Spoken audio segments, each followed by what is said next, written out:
자, 그러면 공판 준비 절차에 대해 살펴보도록 하죠. 자, 1번 문제 보시죠.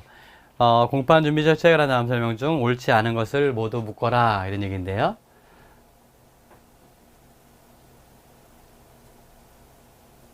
네.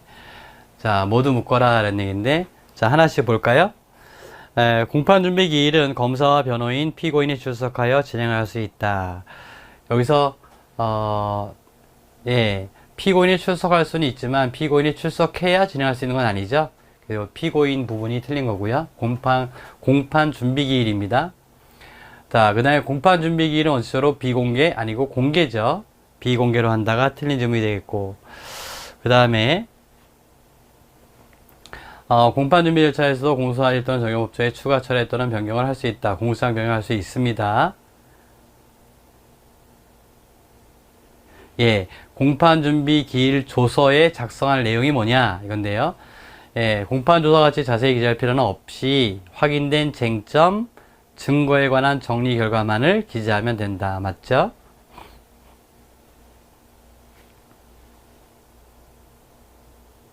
예, 법원은 검사나 변호인 또는 소환받은 피고인이 출석하지 아니한 때 공판 준비 절차를 종결해야 합니다. 다만 공판 준비를 계속해야 할 상당한 이유가 있다면 공판 준비 절차를 종결하지 않고 진행할 수 있다. 이런 얘기가 되겠습니다. 자, 그럼 A와 B가 틀렸군요. 자, 2번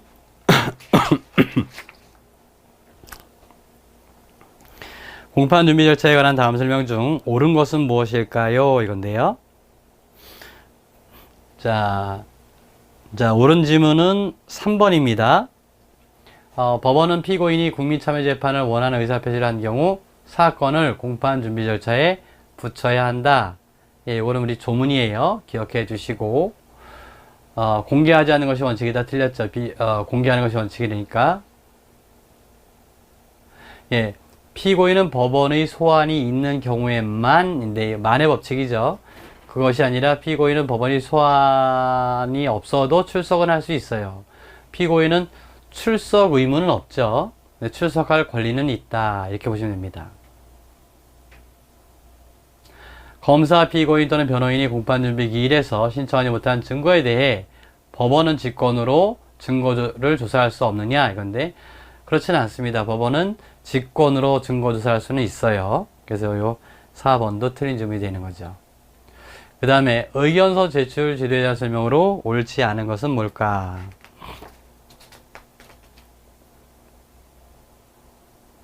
자, 거기 정답은 4번이 됩니다.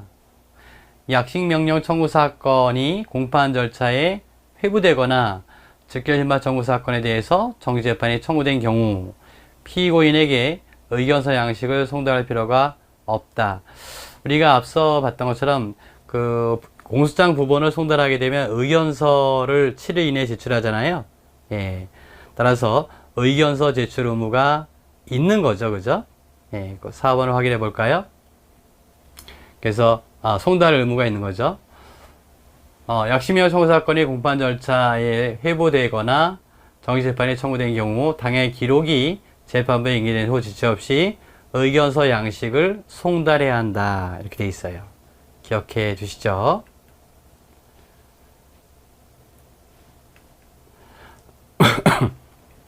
자, 의견서 제출 제도란 제1회 공판기일 전에 피고인에게 정형화된 양식을 제공한 후에 공소사실 인정 여부 등에 대한 의견을 기재하여 제출하도록 하고, 이를 사건의 분류와 심리 방향 설정에 활용하는 제도다. 맞죠? 예, 그래서 공소장 부본 송달하고 여기에 대해서 의견서를 제출하는 거 아닙니까? 그리고 제1회 공판기일이 정해지겠죠? 네. 7일 이내에 의견서를 법원에 제출해야 한다는 거 맞죠? 일대 통상 의견서 양식은 공소장 부본과 함께 송달하는 것이고요. 그리고 이 의견서는 공판 기록에 편철하게 되는 것이고요. 자, 그 다음에 공판 전 준비 절차. 공판 준비 절차에 관한 다음 설명 중 가장 옳지 않은 것은 뭐냐 이건데요. 정답은 4번이 되죠. 법원은 공판 준비 절차에서 사건의 쟁점 정리, 증거 체부 결정, 신청된 증거의 조사 이건데요. 이건 어디까지나 공판 준비 절차예요. 따라서 증거 조사는 공판 기일에서 하는 거죠. 원칙적으로. 따라서 요 증거 조사 등을 행할 수 있다. 요 대목이 틀린 지문이 되겠습니다. 공판 준비 기일 원칙적으로 공개하는 것이고, 예, 검사뿐만 아니라 피고인도 제출할 수 있는 것이고요.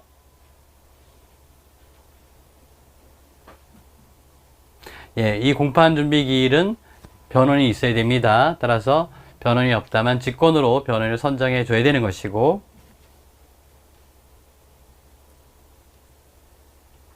그래서 여기 공판 준비 절차에서 할 수 있는 행위가 나와 있죠.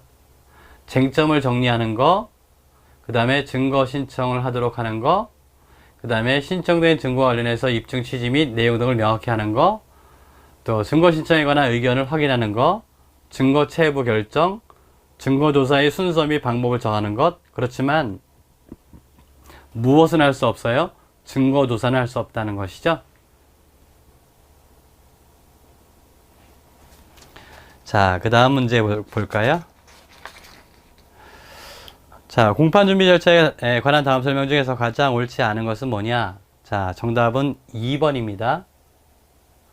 제1회 공판기일 후에는 사건을 공판 준비 절차에 붙일 수 없느냐? 이건데, 그렇지 않습니다. 공판 준비 절차에서 하는 일이 앞서 봤던 것처럼 쟁점 정리 등 아닙니까? 따라서 법원은 쟁점 및 증거의 정리를 위해서 필요하다면 제1회 공판기일 후에도 공판 준비 절차에 붙일 수 있습니다. 예, 그래서 이게 틀린 거고요. 자, 1번은 취지가 되겠고, 공판 준비 기일에 신청하지 못한 증거는 그 신청으로 인한 수용을 현저하게 지연시키지 않거나 중대한 과실 없이 공판 준비 기일에 제출하지 못하는 등 부득이한 사유를 소명한 때 한해서만 공판 기일에 신청할 수 있다. 그러니까 신청하지 못한 증거라 하더라도 언제나 증거 조사할 수 없는 것은 아니다라는 얘기죠. 4번은 우리가 앞서 봤던 지문이 되겠고요. 자, 다음 공판 준비 절차에 관한 설명으로 가장 옳은 것은 뭐냐 이건데요. 예, 정답은 3번입니다. 예, 필요하다면 피고인을 소환할 수 있고요. 예, 그때 진술거부권 고지해 줘야 된다라는 얘기입니다. 자, 이게 맞는 지문이고, 공판 준비 기일 공개가 원칙이죠. 그 다음에 피고인은 원칙적으로 법원의 소환이 없는 때 출석할 수 없다라고 했는데, 예, 법원의 소환이 없어도 피고인은 출석할 수는 있습니다. 그리고 예, 직권으로 증거조사할 수 있다는 거 우리가 봤던 내용이 되죠. 자, 다음 문제 보실까요? 자, 4번 문제. 공판 준비 절차에 관한 설명 중에 옳지 않은 것은 뭘까? 예, 4번이 틀렸죠? 공판 준비 기일에는 검사와 변호인은 개정 요건이죠. 근데 피고인도 이게 틀린 거죠. 반드시 출석해야 된다. 공소장 변경할 수 있다는 거. 예, 당해 신청에 관한 법원의 결정에 대해서는 불복할 수 없다는 거. 요거 기억하시죠? 자, 공개한다는 것도 우리가 봤던 내용이 되죠. 자, 5번 문제. 공판 준비 절차에 관한 설명 중 옳지 않은 것은 뭐냐 이건데 정답은 3번입니다. 자, 1번부터 볼까요? 공판 준비 절차는 법원이 필요하다고 인정하는 경우에 거칠 수 있는 임의적 절차인 반면에 국민의 형사재판 참여나 법률에 따른 참여재판에서는 사건을 반드시 공판 준비 절차에 붙여야 하는 필수적 절차다. 일반 형사사건의 경우에는 임의적인데 국민의 형사재판 참여나 법률의 경우에는 필수적 절차다라고 하는 거 기억해 주시죠.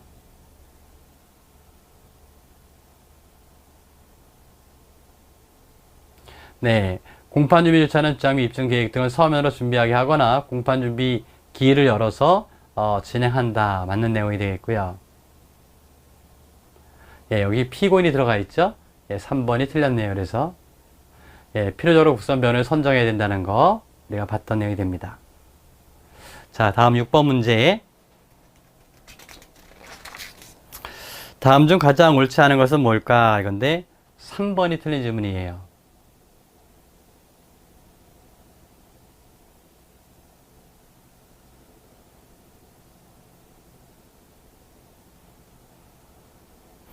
예, 여기 뭐가 틀리냐면 다 맞는 것 같은데요.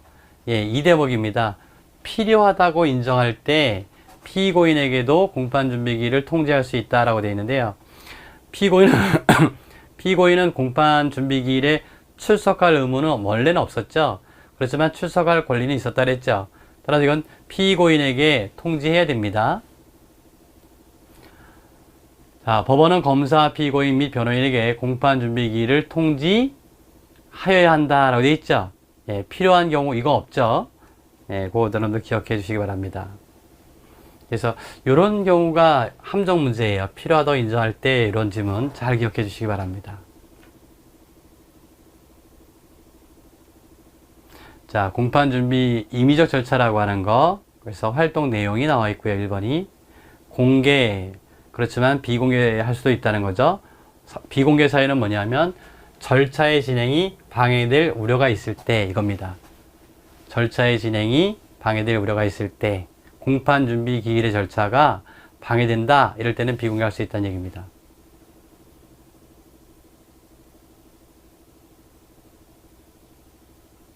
예, 공판준비 기일에 한 것을 고지하는 거죠. 쟁점 및 증거에 관한 정리 결과를 고지하고 이에 대한 이의 유무를 확인해서 쟁점 및 증거에 관한 정리 결과를 공판준비기일 조서에 기재해야 된다. 맞죠? 결과적으로 이 공판준비기일이라고 하는 것은 결국 공판기일의 심리를 효율적으로 하기 위해서 하는 것이죠. 예, 결국 신속한 재판을 받을 권리를 달성하기 위해서 인정된 제도다. 이렇게 생각하시면 되겠습니다. 자, 그 다음에 방법이 나오는데요. 1번 공판준비 절차에 관한 설명 중 가장 옳지 않은 것은 뭐냐. 자, 2번이 틀렸다는 얘기죠.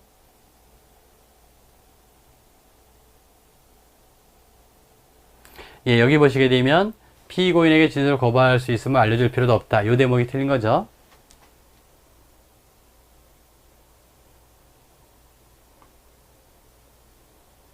예, 나머지는 다 우리가 봤던 지문이 되겠고요. 자, 2번 옳지 않은 것은 무엇이냐 이건데요. 예, 이거는 뭐 간단합니다. 3번이죠. 원칙적으로 공개하지 아니한다. 이게 틀린 거죠.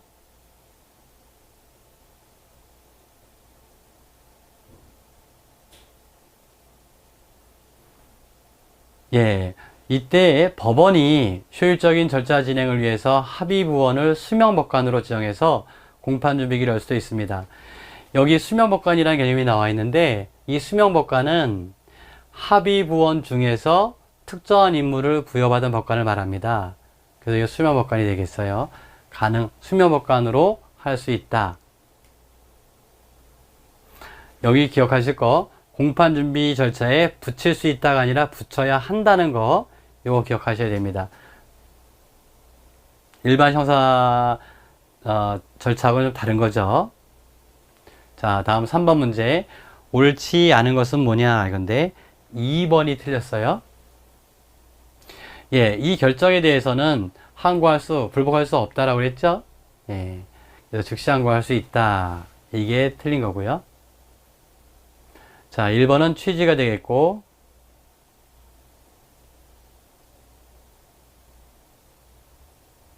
예, 이거는 피고인이 출석할 수 있고 출석했다 하면은 진술거부권을 고지해야 된다는 거.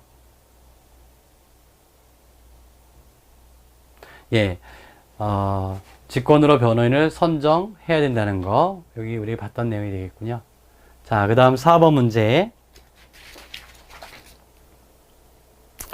공판 준비 및 공판 절차에서 설명으로 가장 잘못되었거나 적절하지 않은 것은 뭐냐 이건데요. 자, 1번이 틀렸어요. 자, 통지는 맞죠?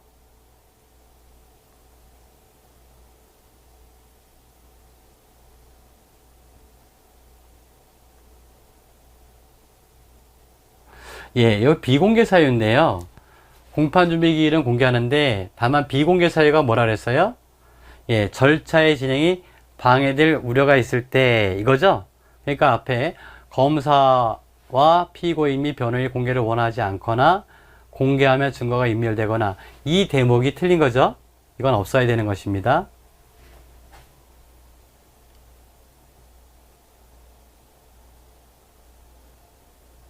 예, 직권으로 변호를 선정한다는 거, 또 피고인도 소환할 수 있다는 거, 소환이 없어도 출석할 수 있다는 거, 진술 거부권을 고지해야 된다는 거, 우리 다 알고 있는 내용이 됩니다. 또 신청하지 못한 증거는 예, 무조건 안 된다는 것이 아니라 이거죠. 소송을 현저히 지연시키지 아니한 때, 또 중대한 과실 없이 제출하지 못하는 등 부득이한 사유를 소명했을 때, 그때는 공판기일의 증거로 신청할 수 있다, 이런 얘기입니다.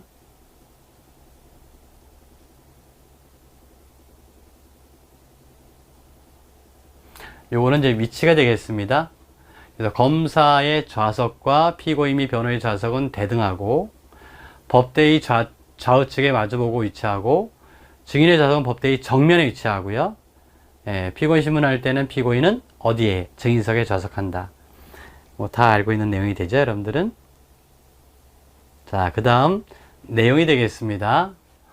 먼저 증거 정리인데, 증거 조사에 관한 설명 중 옳지 않은 것은 뭐냐? 자, 정답은 3번이 됩니다.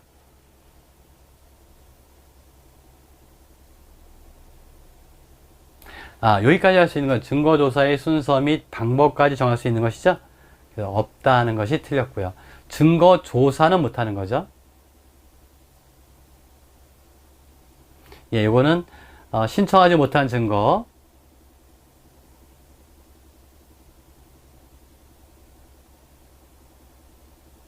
예, 재판장이 하는 일이죠. 필요하다고 인정하는 경우에는 검사 및 변호라고 공소사실 등의 증명과 관련된 주장 및 입증 계획 등을 진술하게 할 수가 있다.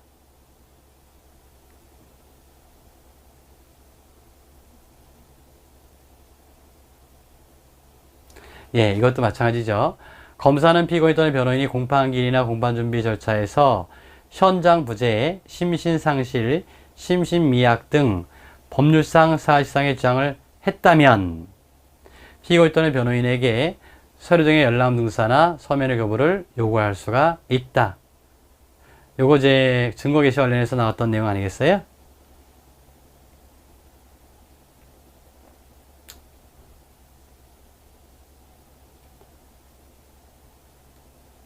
자, 그 다음에 기일간 공판 준비 절차입니다. 공판 준비 및 공판 절차에 관한 설명이다. 가장 잘못되었거나 적절하지 않은 것은 뭐냐 이건데, 이건 1번이 정답이 된다는 거죠.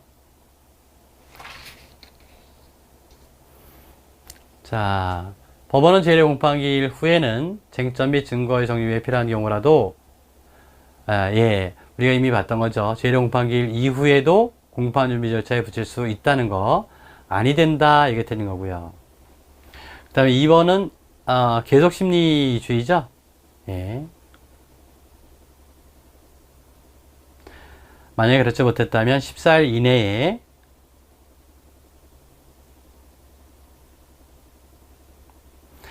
이의가 없다면 유예가 되지 않을 수 있다. 책무권의 포기. 예, 법원이 할 수 있는 일이죠. 예, 공무소나 공사단체의 조회에서 필요한 사항의 보고나 송부를 요구할 수가 있다. 예. 자, 그 다음에 공판장의 심리로 넘어가도록 하겠습니다.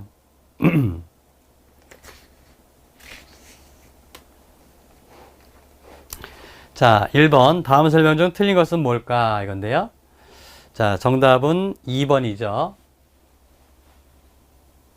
예, 필요적 변호 사건의 경우에 판결 선고 기일에는 변호에 출석하지 않아도 되죠. 예, 그래서 출석을 요한다. 요 대목이 틀린 거고요. 그 다음에 공판조서의 작성이죠. 참여한 법원 사무관 등이 작성하는 것이고, 그 다음에 공판조서의 배타적 증명력에 관한 사항이 3번이고요. 예, 상소기간은 선고일로부터 기산한다. 이 선고일로부터 기산한다는 점이 한번 헌재에 위헌 여부가 문의됐던 적이 있었어요. 근데 우리 헌법재판소는 합헌 결정을 내렸습니다. 일반적으로 송달이 안 되는 경우, 그죠? 그럴 경우에 상소를 제기 못하지 않느냐, 이런 논지였었는데, 예, 근데 우리 기본적으로는 피고인이 판결 선고일에 출석해야 되는 거니까 선고일로부터 기산했다고 해서 원칙적으로 이것이 상소권을 침해했다라고 재판 발권을 침해했다 보기 어렵다는 것이 우리 헌재의 입장이었었어요. 자, 그 다음에 피고인의 출석. 피고인이 공판정 출석하는 사람 설명 중 옳지 않은 것은 뭐냐? 자, 1번이 정답이 되는데요.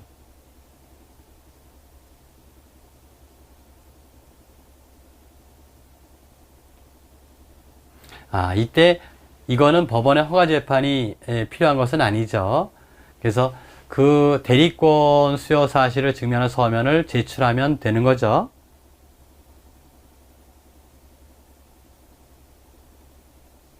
예, 항소심의 심의상의 특칙이죠. 그래서 공판기일에 출석하지 않았다. 그럼 한 번 더 기일을 정해서 그날도 정당한 이유 없이 출정하지 않았다면 피고인 진술 없이 판결할 수 있다는 거. 특칙이죠. 자, 이것도 피고인이 출석 없이 재판할 수 있는 경우죠. 피고인이 정당한 사유 없이 출석을 거부하고 교도관에 의한 인치가 불가능하거나 현저히 곤란하다고 인정할 때 피고인 출석 없이 진행할 수 있다는 거. 또 약식 명령에 대한 정치판 절차에서도 피고인이 출석하지 아니할 때 다시 한번 기일을 정하고 정당한 사유 없이 기일에 출정하지 아니하면 역시 피고인 진술 없이 판결할 수 있습니다. 자, 다음 2번 문제. 옳지 않은 것은 뭐냐? 예, 이거는 3번이 정답인데요. 우리 1번부터 볼까요?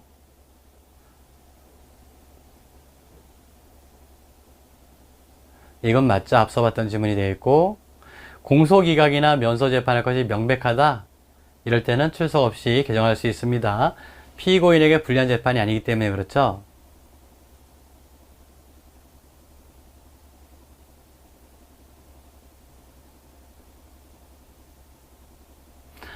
이거는 항소심의 특칙인데요. 계속해서 2회에 출석하지 않아야 되죠. 근데 2회 공판기일에 출석했으니까 피고인 출석 없이 3회 공판기일을 개정할 수는 없는 거죠.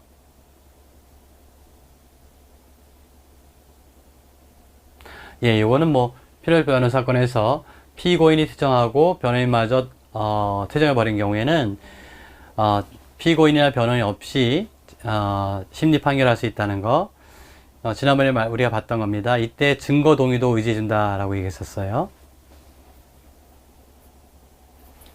자, 그 다음 3번 문제.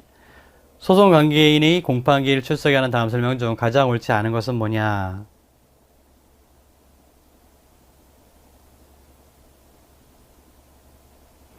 예, 2번이 틀린 지문이죠.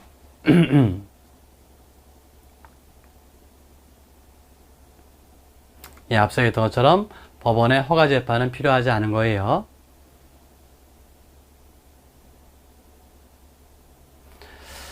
예, 피고인과 달리 검사도 2회 이상 출석을 하지 아니할 경우에 검사의 출석 없이 개정할 수 있는데, 이때 2회 불출석이라고 하는 것은 피고인과 달리 연속 불출석을 요하지는 않는다는 거, 이거 기억하셔야 되죠.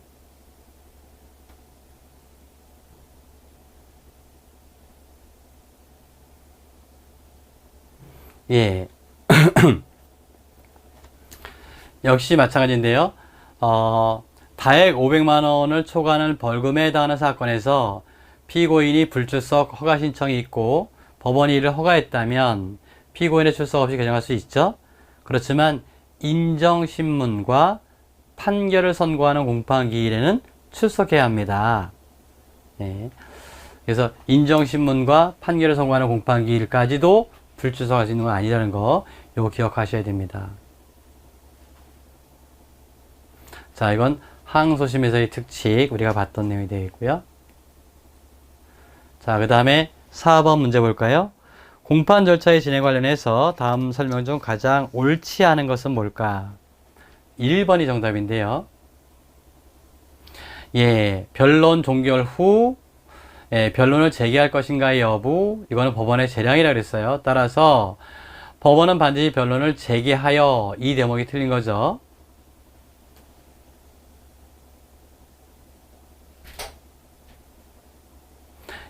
당연히 변론을 제기했다는 얘기는 변론을 종결했다는 얘기고, 변론을 종결했다는 얘기는 변호인의 최종 변론과 피고인의 최후 진술이 있는 거죠.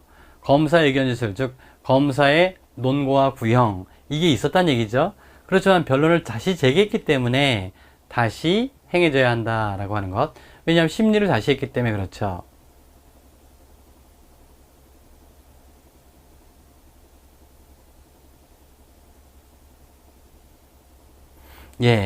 앞서 했던 것처럼 공소기간이나 면소 판결의 경우에는 피고인의 불리한 재판이 아니기 때문에 피고인의 출석을 요하지 않는다.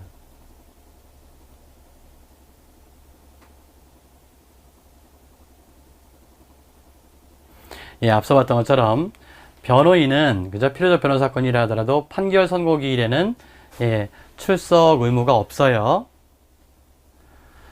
검사의 출석 없이 개정할 수 있다. 판결만 선고하는 것이기 때문에 그렇죠. 자, 그 다음에 5번 문제. 피고인의 출석 관련 다음 설명 중 가장 옳지 않은 것은 뭘까?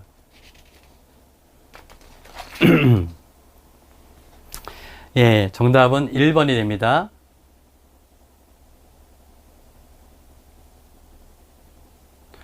자, 피고인의 진술을 거부하는 경우에 그 취지를 기재한 의견서가 제출된 때에는 피고인의 출석 없이 개정할 수 있다라고 되어 있는데, 기본적으로 피고인이 진술을 거부할 경우에 그 취지를 기재한 의견서를 제출할 수 있어요.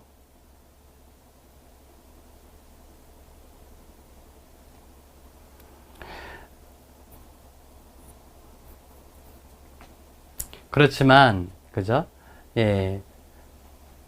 기본적으로 피고인이 출석하지 아니하면 개정하지 못하는 경우에 구속된 피고인이 정당한 사유 없이 출석을 거부하고 교도관에 의한 인치가 불가능하거나 현저히 곤란하다고 인정할 때에는 그때 한해서 피고인의 출석 없이 공판 절차를 진행할 수 있는 것이죠.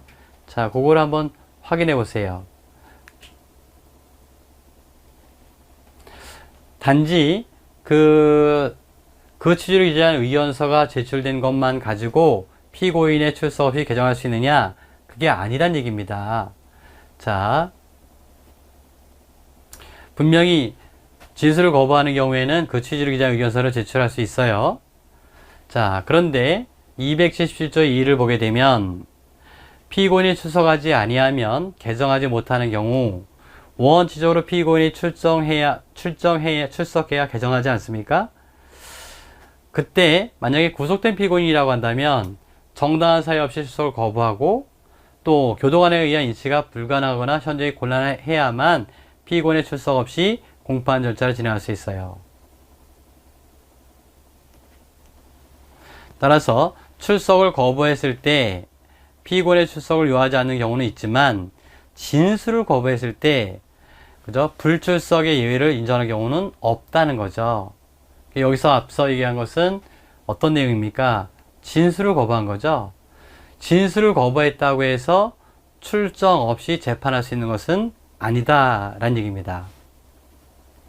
잘 기억해 주시고요. 우리가 요 진술 거부하고 그 다음에 출석 거부하고 요거는 좀 구별해야 됩니다.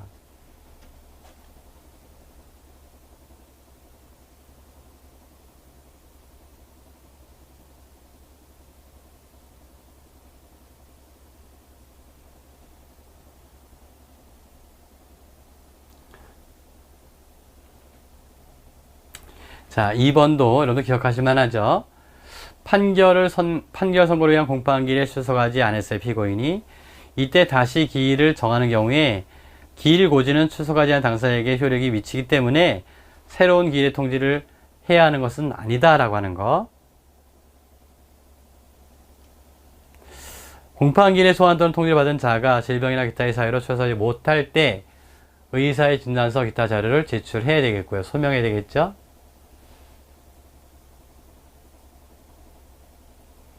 피고인에게 우편 송달한 공판기일 소환장이 폐문 무죄 등의 사유로 송달 불능이 되자 피고인의 진술 없이 판결을 항소의 조치는 위법이다.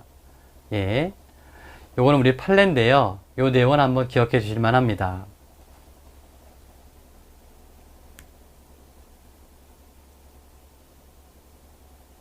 자, 그 다음에 6번 문제. 피고인의 출석 없이 공판 절차를 진행할 수 있는 경우에 대한 설명이다. 옳지 않은 것은 무엇이냐 이건데요. 정답은 4번입니다. 변호인이 출정하지 아니한 가운데 재심 피고인이 재심 판결 전에 회복할 수 없는 심신장애로 될 때, 사실 심신장애자가 됐다면 소송 공판 절차에 참여한다 하더라도 큰 의미가 있는 것은 아니지 않습니까? 근데 이 사건의 경우는 재심 피고인인데요. 이럴 때는 변호인이 출정을 해야 했을 때를 말하는 겁니다. 변호인은 출정을 하고, 그런데 재심 피고인이 판결 전에 회복할 수 없는 심신장애 됐다면, 그때는 재심 피고인이 없다 하더라도 변호인이 출정했기 때문에 공판 절차를 진행할 수가 있는 거죠. 자, 그 얘기입니다. 그래서 여기 변호인이 출정하지 아니한 가운데 이 대목이 없어야 돼요. 그러니까 반대로 변호인이 출정해야 된다는 얘기입니다. 자, 거기 밑에 해설이 나왔죠?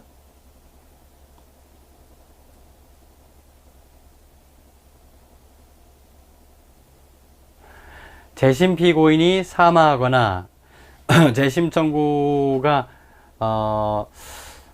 피고인에게 이익되는 재심 아니겠습니까? 그래서 재심 피고인이 이미 사망했다, 또 심신장애다, 이럴 경우에는 공판전 출석을 요하지 않아요. 자, 그런데 변호인이 출석 없이는 개정하지 못합니다. 이해하시겠죠? 예. 그래서 변호인이 출석을 하고, 그 다음에 재심 피고인이 출석하지 않으면 가능한데, 변호인이 출석하지 아니했다면, 그러면 재심 피고인의 출정 없이 재판할 수는 없는 거죠. 자, 1번은 우리가 앞서 봤던 것이고요. 2번 항소심의 특칙이고요. 3번도 정재판 절차에서의 특칙이죠. 자, 그 다음에 7번 피고인의 출석 불소에 대한 설명 중 틀린 것은 뭘까 이건데, 이건 1번이 틀렸어요.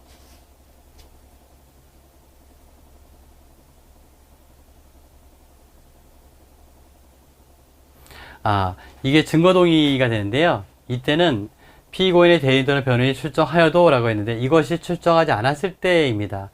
이거를 피고인의 대리인이나 변호인이 출정한 경우에도 증거 동의해 주는 것은 아니에요.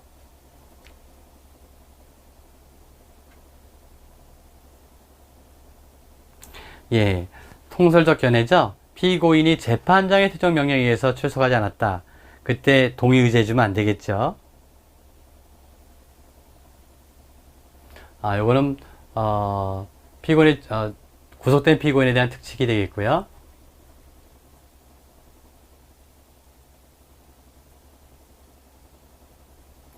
예, 법원 앞서 봤던 것처럼 송달의 효력이 있는 거죠. 법원 군에 있는 피고인에 대해서 공판기일을 통지하게 되면 소환장 송달의 효력이 있다는 거. 자, 그 다음에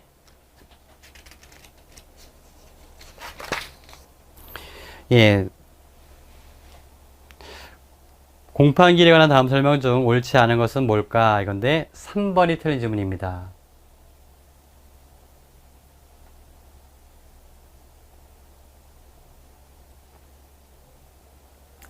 자, 어디가 여기 없다 하여도가 틀린 거죠. 그래서 교도관의 인치가 불가하거나 현저히 곤란한 사정이 있는 경우죠. 없다 하여도가 아니라. 그 말을 바꿔놨네요.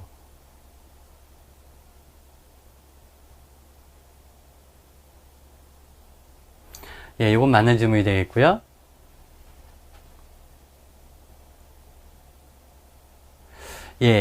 요게 공판기일 전 증거 제출이거든요. 근데 이때 공판기일 전은 제1의 공판기일 이후를 의미합니다. 왜 그럴까? 제1의 공판기일 전에 이런 서류나 물건을 제출하는 것은 무엇에 반하는 거죠? 공소장 1번주에 반하게 되는 것이죠. 즉, 예단을 줄 염려가 있기 때문에, 이때 공판기일 전의 의미는 제1의 공판기일 이후를 의미한다라는 것입니다.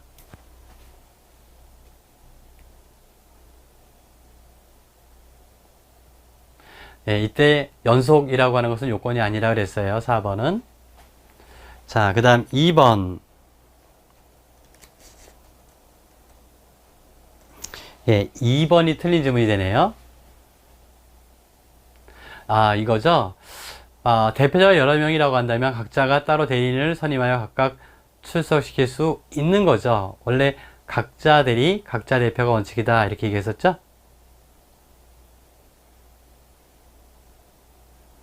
1번은 앞에서 봤던 질문이 되겠고, 수요사실을 증여 서면을 제출하면 되는 것이고요. 법원의 허가는 필요하지 않다는 거 봤던 내용이 됩니다.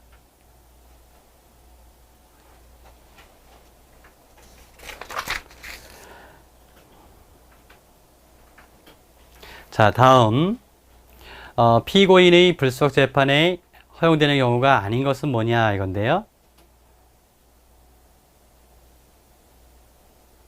이거는 3번이 정답이 됩니다.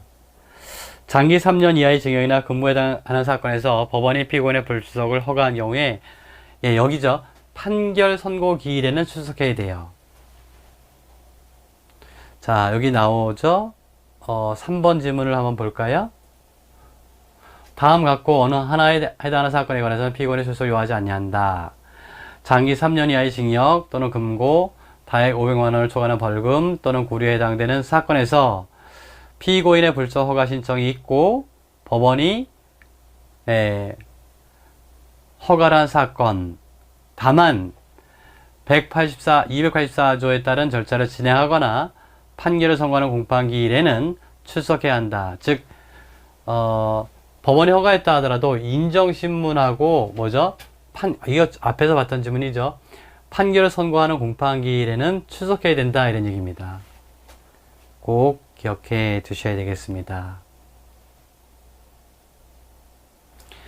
정식재판에 대한 특칙이 되겠죠. 공소기각이나 면접 재판할 것이 명백하다. 재판을 허가 없이 투정한 때 이건 우리가 봤던 내용이 됩니다. 자, 2번 피고인의 출석 없이 개정할 수 있는 경우에 관한 설명 중 옳지 않은 것은 뭐냐. 여기도 앞에서 봤던 건 똑같은 애요. 1번이죠. 판결을 선고하는 공판기일에는 출석해야 됩니다.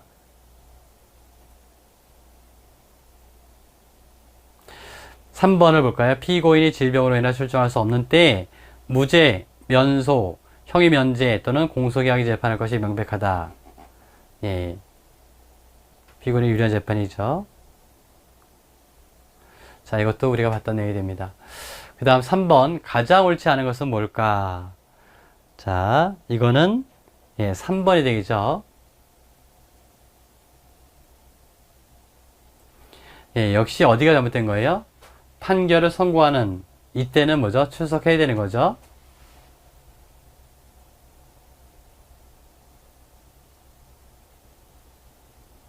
나머지는 우리가 다 봤던 내용이 됩니다. 자, 4번 개정 형사소송법 외할 때 피고인 출석 없이 개정할 수 있는 경우가 아닌 것은. 자, 정답이 몇 번입니까? 1번이죠. 역시 판결을 선고할 때는 출석해야 된다. 인정신문과 판결 선고할 때.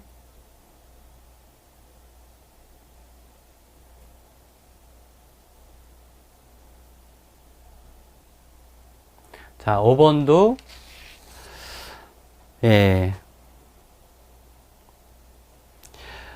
피고인의 출석 없이 심판할 수 있는 경우로서 옳지 않은 것은 뭐냐 이건데, 자, 공소기한이나 면소 재판을 할 것이 명백할 때는 가능하죠. 장기 3년 이하의 징역이나 금고, 다액 500만 원 초과하는 벌금 또는 구류에 해당하는 사건에서 피고인의 불출석 허가 신청이 있는 때, 이것만 가지고는 안 되는 거죠.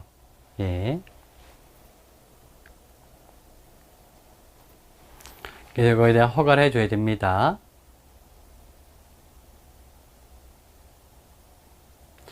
정지재판에 대한 특칙이 되겠고, 예, 구속된 피고인에 대한 특칙이 되겠죠. 자, 그 다음 전문 심리위원회 참여 부분이 됩니다. 다음 설명 중 가장 옳지 않은 것은 뭐냐 이건데요. 이건 3번이 정답이죠.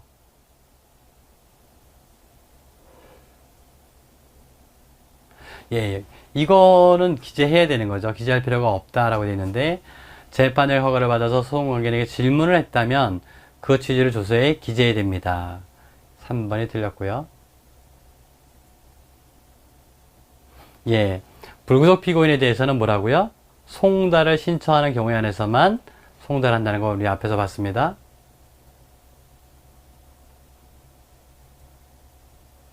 예, 보호관찰 소위 장에게 송부해야 한다는 거, 보호관찰 등을 조건으로 할 경우에, 예, 피고인, 검사, 피고인 또는 변호인에게 그 사본을 보내야 한다는 거, 설명이나 의견서. 자, 다음 2번 문제, 옳지 않은 것은 뭘까? 자, 4번이 틀린 질문이 됩니다.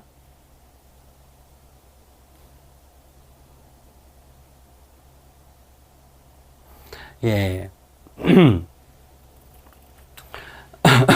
법원 소속 조사관에게 양형의 조건 등을 수입 조사해서 결국 형을 선고하는 것이 위법이냐 이거죠? 그렇지 않죠. 그렇다면 이거는 조사관 등을 둘 이유가 없는 거죠. 예, 이것이 틀린 점이 되겠고. 예, 법정에서는 국어. 예, 합의로 참여 결정을 취소할 것을 신청하게 되면 취소해야 되는 것이고, 예, 전문심리위원은 직접 질문할 수도 있다는 거죠. 자, 3번 문제, 가장 잘못된 것은 뭐냐 이건데, 예, 정답은 3번이 됩니다.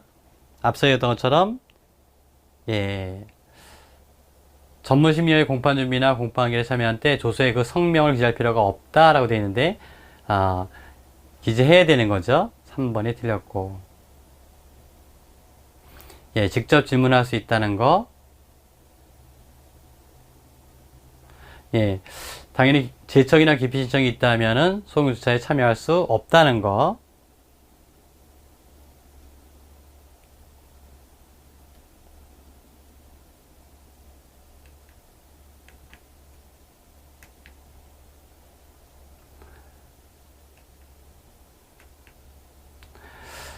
자, 검사와 피고인 또는 변호인이 동시에 전문심리위원 참여 결정의 취소를 신청할 때 신청 이유를 밝히지 않아도 된다는 거. 이건 조문 내용이니까 확인해 주시면 됩니다. 자, 그 다음에 소송 지휘권인데요. 법정 녹음에 관한 설명 중 가장 옳지 않은 것은 뭐냐 이건데요. 예, 정답은 4번입니다. 자, 1번부터 볼까요?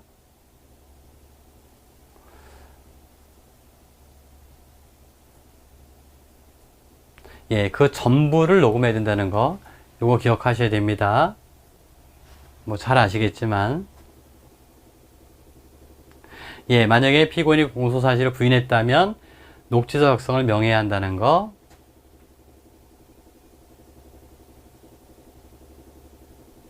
예, 요것도 조문에 나와 있는 거니까. 증인신문 절차 또는 피고인 신문 절차를 녹음한 경우 판결에 의해 당해 신급이 종결된 경우 공소기각 판결, 면소판결 등 형사재판으로 선고가 이루어진 경우 정지재판 청구 사건의 경우에도 녹취서를 따로 작성해야 한다 라고 되어 있는데요. 예, 이건 어떤 부분이 잘못됐습니까? 거기 자료에 나와 있는 것처럼, 예, 판결에 의해 당해 신급이 종결된 경우 맨 앞에 있지 않습니까? 여기 보시면 이 단서죠. 다음 각호 가운데 어느 하나에 해당하는 경우에는 그러하지 아니하다. 판결에 의하지 아니하고 당해 신급이 종결된 경우. 예. 그 다음에 공소기각 판결, 면소 판결 등 형사재판으로 선고가 이뤄진 경우, 정의재판 청구 사건의 경우, 이런 경우죠. 예. 그래서 다시 한번 보시면, 여기서는 판결에 의해라고 되어 있잖아요. 예, 판결에 의하지 않고 이겁니다.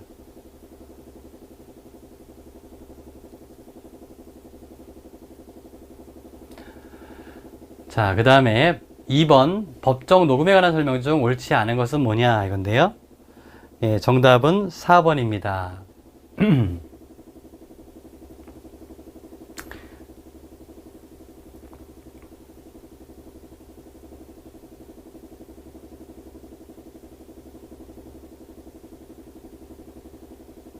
자, 1번은 공판기일 전 예, 신청이 있다면은 특별한 사정이 없는 한 예, 이거는 우리 앞에서 봤던 내용이 되겠고요. 그 다음에 예, 공판 절차 중 증인신문 절차 예, 여기서 보게 되면 증인신문 절차나 피고인신문 절차는 뭐죠? 전부를 녹음하는 거죠. 이거는 공판정에서의 심리니까 그것이 딱히 증인신문 절차라든지 피고인신문 절차로 국한되어 있는 것이 아니죠. 그래서 그때는 전부나 일부지만 증인신문 절차나 피고인신문 절차는 전부를 녹음해야 된다는 거.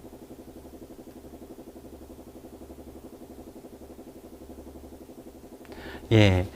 그 다음에 법원은 조서의 일부로 된 녹음물은 공판조사 별도로 보관해야 하고 검사, 피고인 또는 변호인은 비용을 부담하고 사본을 청구할 수 있다. 맞죠? 예, 요 4번이 틀렸는데요. 재판장이나 법원 사무관 등이 조서 작성의 편의를 위해 이건 조서 작성의 편의를 위해서 녹음한 거거든요. 그때는 열람 복사할 수 없어요. 검사, 피고인 또는 변호인이 위 녹음물을 열람 복사할 수 없다. 여기서 목적이 조서 작성의 편의를 위해서 녹음한 것이기 때문에 그렇습니다.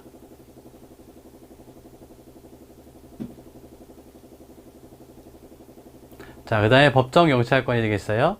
옳지 않은 것은 무엇일까? 이건데요. 예, 정답은 1번이죠. 법정에서 재판장의 명령에 따르지 않는 방청객이나 예, 여기서 뭐가 잘못됐어요? 검사의 기소는 필요하지 않죠. 20일 이내에 감찰에 처할 수 있다. 이게 맞는 거죠. 기소에 의하여 이 대목이 없어야 되겠습니다. 이때는 재판장의 지휘를 받아야 된다는 것. 이게 바로 법정 경찰권이죠.